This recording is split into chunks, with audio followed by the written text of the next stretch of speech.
queen of the earth. She was a goddess, and her realm was the plant life of the earth. And she would go around making sure the flowers blossomed and the seeds burst forth and the fruit hung heavy on the trees. And she did this all year round. It was a perpetual spring, summer, autumn, spring, summer, autumn. She would go around making sure there was just the right amount of sun, just the right amount of rain, just the right amount of wind. Demeter had a daughter called Persephone, and she adored Persephone. She loved Persephone more than anything in all the world. And Persephone would sometimes go around with her mother while she did her work. But Persephone was of a different kind, a different metal. She was more drawn to the creatures of the earth, to the animals and to the humans and to the affairs of women. And she would sometimes say to her mother, "Mama, what will I be when I'm a goddess? What realm will I rule?" And her mother would cryptically say, "Persephone, don't worry about that now. There's plenty of time to worry about that when you're older. Just go and play with your friends." And Persephone did often play with her friends. One day when she was about 16, her and her friends had been playing all day. And they always had perfect weather, because that's what you can get when your mother's a goddess.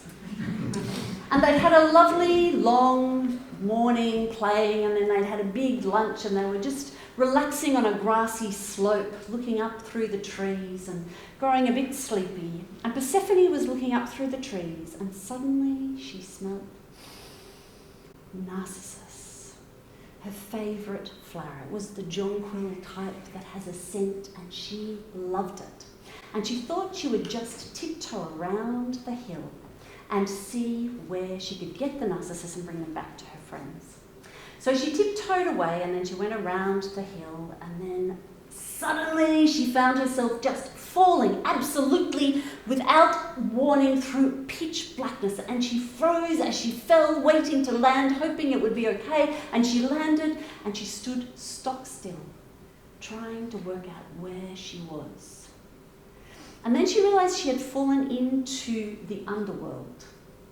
So she waited for her eyes to adjust to the darkness, and there was a path, and she followed the path, and she went down some steps and around, and she came out in this enormous cavern. It was very dark, but she could tell it was big because her footsteps echoed off the walls. And she looked up, and it was like the night sky underground. There were little sparkly stars shining everywhere, and she was totally intrigued and was about to investigate.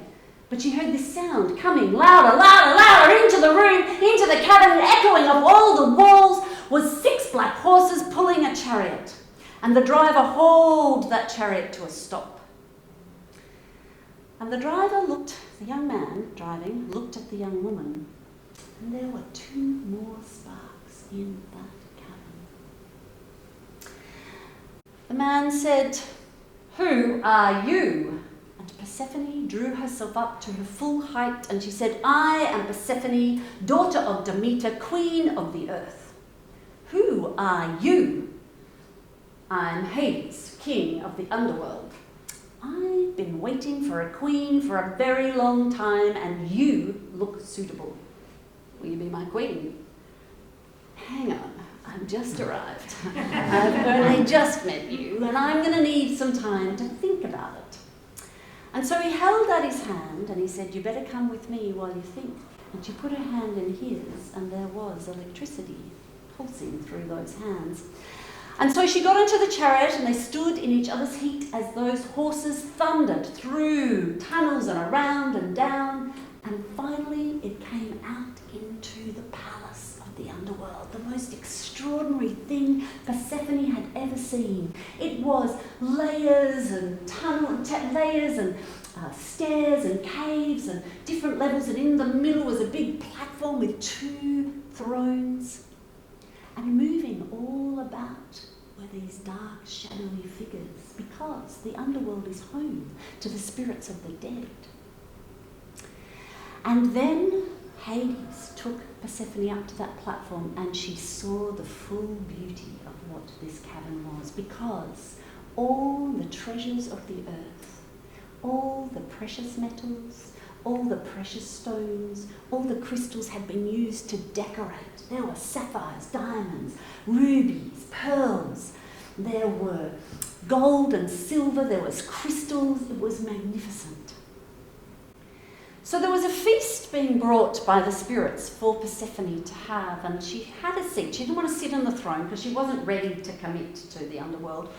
And she put a little bit of food on her plate, but the reality was she was really worried about her mum. She knew that Demeter would be beside herself.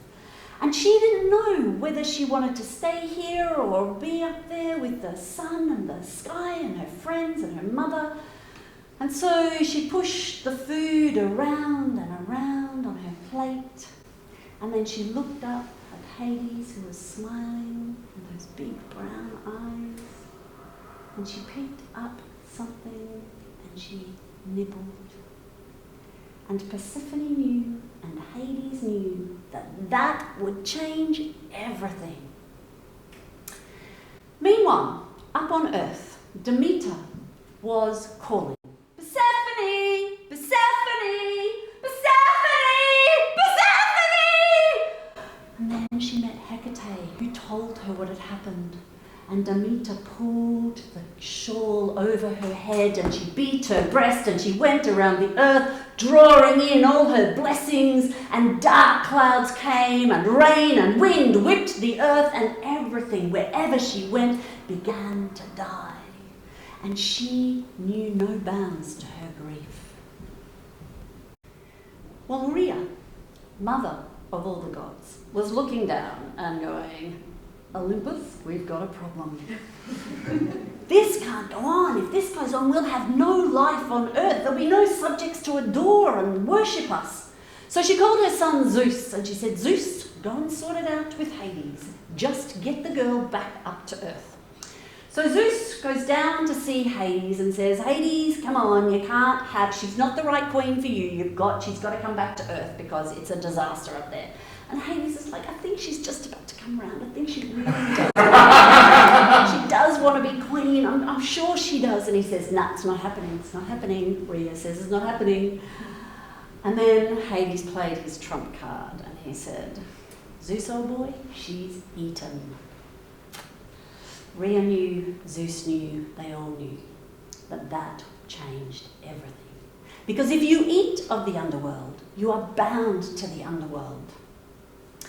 Rhea had the wherewithal to say, what? What has she eaten? How much? Tell me how much. 6 pomegranate seeds. It's not much, it's not much. We can work out a plan. And so Rhea starts thinking, and she says, all right, what about this? For every pomegranate seed that she has eaten, she will spend 1 month in the underworld with Hades. And the rest of the time, she comes back to the earth and spends with her mother. All right, so the plan was sent out to everybody. The first one to think of it was Persephone, and inside she was smiling because this was perfect. This was the best of both worlds. She got to stay and be queen in the underworld and be with Hades, and then she got to come home to her mother and to the earth and to the sun and the land that she was her birth. So she said, yeah, it's pretty good. I like this plan. Hades, he just wanted her to be happy. Demeter, she saved a little bit of face because it was 6 months in Hades, in the underground, and 7 months, 7 lunar months on Earth. And so she said, all right. And so everyone agreed. And that's how winter came to be on Earth. Because Demeter, when she's preparing to welcome her daughter home from the underworld, she puts on the most magnificent display in spring. All the flowers, the colours of the rainbow, everything, in order to welcome her daughter home. And then they have long, lazy days in summer. And then when autumn comes and it's time for Persephone and Demeter to part, Demeter brings the fruit to fill her daughter's basket for her journey. And as she leaves, the leaves turn gold and orange and red, and they flutter and wave goodbye as Persephone returns to the underworld for winter.